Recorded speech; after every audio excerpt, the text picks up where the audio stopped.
Hi, my name is Monica Nuva, and welcome to my look back at the Splatoon franchise's roots and the unique gameplay mechanics that helped it become a hit. Back in the year 2015, the Wii U was over 2 years old and still trying to find its footing, and Nintendo hadn't released a major IP since Pikmin 14 years earlier. Now, in the years leading up to this point, Nintendo had created beloved franchises in nearly every genre, from simple party and racing games to deep action and RPG titles, all with that distinct and unmistakable Nintendo flair. There was, however, one genre that eluded them up until this point: shooters, particularly multiplayer shooters. The Metroid Prime series had released years earlier to modest success, but it was more of an action-adventure game than a pure shooter. Furthermore, only its second entry had a player versus player mode. Games like GoldenEye and Perfect Dark were excellent Nintendo exclusive shooters for a time, but they left with Rare after they were acquired by Microsoft. When Mr. Hisashi Nogami's team at Nintendo began working with a prototype for a third-person shooter involving tofu cubes and ink, they found that it was both very promising and very Nintendo. A game about tofu and ink wouldn't turn many heads, however, and they knew it. After lots of iteration and redesigns, the team of devs, magicians, squidgicians, finally settled on just what this new IP would be. An online third-person objective-based team shooter on a far-future post-apocalyptic Earth starring fashion-obsessed squids who transform into humanoid teenagers and fire ink from squirt guns and then swim inside ink to get around the battlefield or ambush enemies. Whew. That was a mouthful, but Splatoon was born. At the time of Splatoon's release, the shooter genre at large had settled into a mundane state of drab colors, high kill counts, and less focus on objective-based teamwork, and had tacked on story campaigns if they had a story mode at all.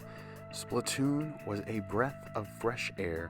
It super jumped onto the scene with bright colors, a bopping punk and pop rock infused soundtrack, and a 90s skater culture aesthetic that was unlike anything before it. Its gameplay was decidedly objective-based, and it had a story mode that tied directly into the lore of the multiplayer battles and online events.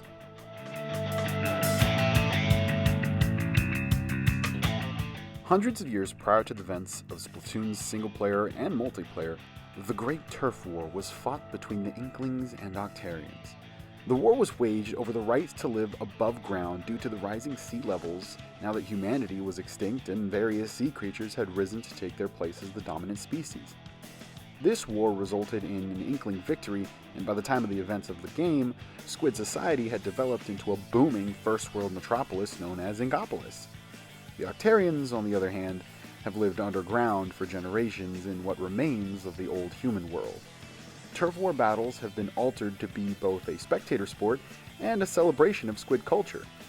The greatest Turf War events are the themed Splatfests, in which all of Squidkind come together to pick a side and battle it out to see who will win.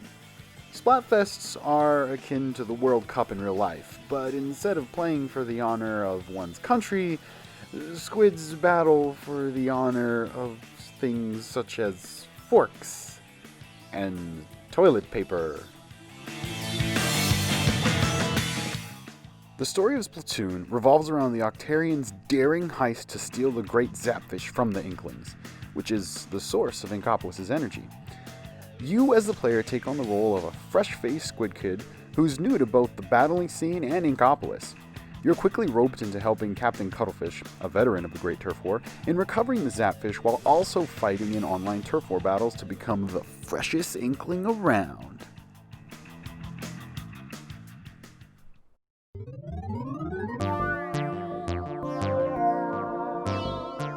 Every time players boot up the game, they're welcomed by a news report from the Squid Sisters, the biggest pop sensation in Inkopolis. They'll report on the currently active battle stages and modes, announce any upcoming events or game updates, and even commentate on the state of the game world. This commentary on the game world ties into both the player's progression through the story and the world building that Nintendo sprinkles in little by little to flesh out the Splatoon universe. Splatooniverse? I'll stop. After the news, players are plopped into the town square known as Booyah Base.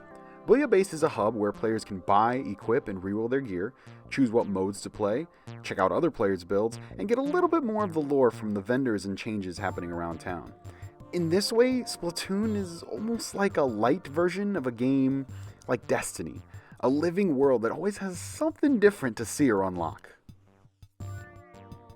Whether playing in a heated online battle or fighting the Octarian menace in the story mode, Splatoon has a distinct game feel like no other shooter before or since. Shooting and swimming in ink, splatting foes, and firing off special attacks has a satisfying and chunky feeling that's viscerally aggressive at one moment and then calmingly smooth the next. The closest real-world example would be swimming from one end of a pool to the other, then taking a breath before pushing off the wall with your feet, gliding just beneath the surface for a few moments before resuming your strokes.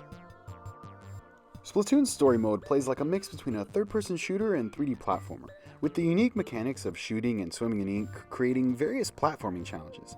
There are multiple hub areas with level kettles to find, each containing linear levels with more platforming and shooting challenges. The multiplayer has the platforming elements toned back a bit, but it adds a huge twist on the PvP shooter formula that changes everything. Kills are almost meaningless.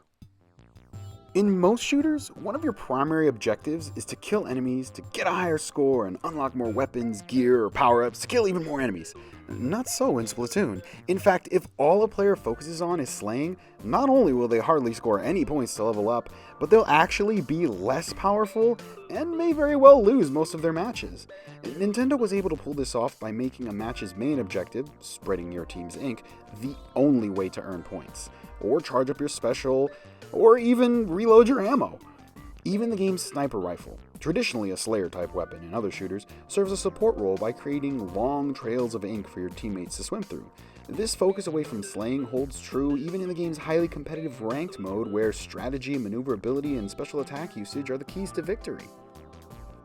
This unique twist in the combat formula and unmatched game feel makes Splatoon stand out from its contemporaries in ways that go beyond aesthetics and help it to stay fresh, pun very much intended, all these years later. Splatoon released in the US on May 29th, 2015.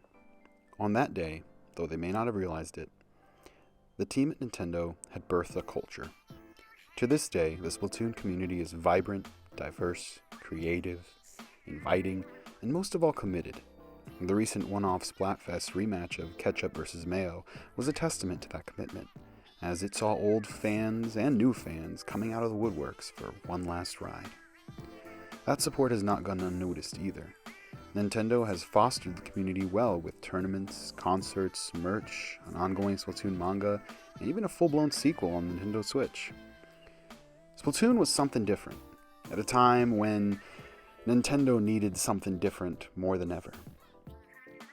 And while it may not have saved the Wii U, Splatoon helped it to be more than just a failed console. It became the birthplace of a Nintendo icon.